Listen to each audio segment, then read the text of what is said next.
মেঘনাপাড়ে ব্যবসায়ী ও শ্রমিকদের এই কর্মব্যস্ততা নিত্যদিনের। সকাল থেকে বিকেল পর্যন্ত চলে ধান বেচাকেনা। হাওড়াঞ্চল থেকে নৌকায় করে ধান এনে এখানে বিক্রি করেন ব্যবসায়ীরা, যা দেশের পূর্বাঞ্চলের সবচেয়ে বড় ধানের মুকাম হিসেবে পরিচিত। মূলত জেলার চালকলগুলোতে ধানের যোগান দেয় শতবর্ষী এই মুকাম। ব্রাহ্মণবাড়িয়া ছাড়াও নেত্রকোনা, সুনামগঞ্জ, কিশোরগঞ্জ ও হবিগঞ্জ সহ হাওর বেষ্টিত ধানও আসে এখানে। মৌসুম চলাকালে দিনে কেনাবেচা হয় অন্তত 1 লাখ মণ ধান।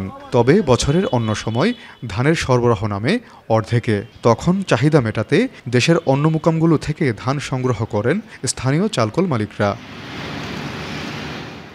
মেঘনার ভিউসি ঘাটের এই মুকাম ঘিরে জেলায় গড়ে উঠেছে প্রায় 300 চালকল।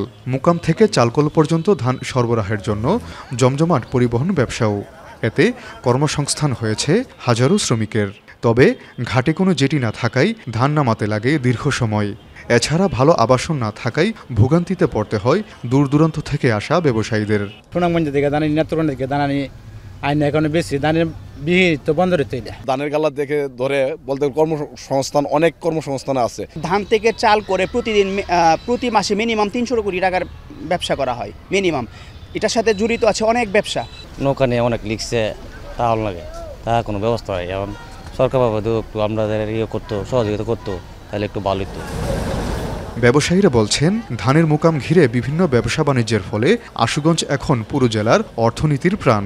মুকাম সম্প্রসারণ ও আধুনিকায়ন হলে অর্থনীতি আরও গতিশীল হবে।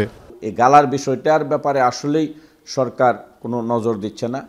আমি আশা করব খুব দ্রুত এই গালা সম্প্রসারণ করে ব্যবসায়ীদের সুযোগ সুবিধা বৃদ্ধি করলে এই শিল্প আশুগঞ্জে আরও গতিশীল হবে এবং আশুগঞ্জের অর্থনীতি তথা বাংলাদেশের অর্থনীতি আরও ব্যাপক প্রসার লাভ করবে।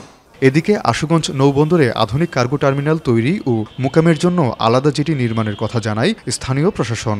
যেটি আধুনিকায়নের কার্যক্রম চলমান রয়েছে, এই কার্যক্রমটি সমাপ্ত হয়ে গেলে তারপরে যদি আমাদের আরও কোনো এক্সটেনশন দরকার হয়, সেক্ষেত্রে আবার সেটা পরিকল্পনার মধ্যে আনা যাবে। এই কার্যক্রমটি সুচারুভাবে সম্পন্ন যখন হয়ে যাবে, তখন এই যেটির যে ধান চাল যে ওঠানামা করার যে কার্যক্রমটা, সেটা আরও স্বাভাবিকভাবে চলবে বলে আমরা মনে করছি।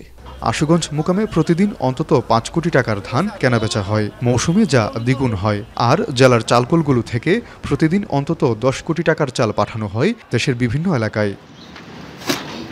আজিজুল সঞ্চয়, এখন ব্রাহ্মণবাড়িয়া।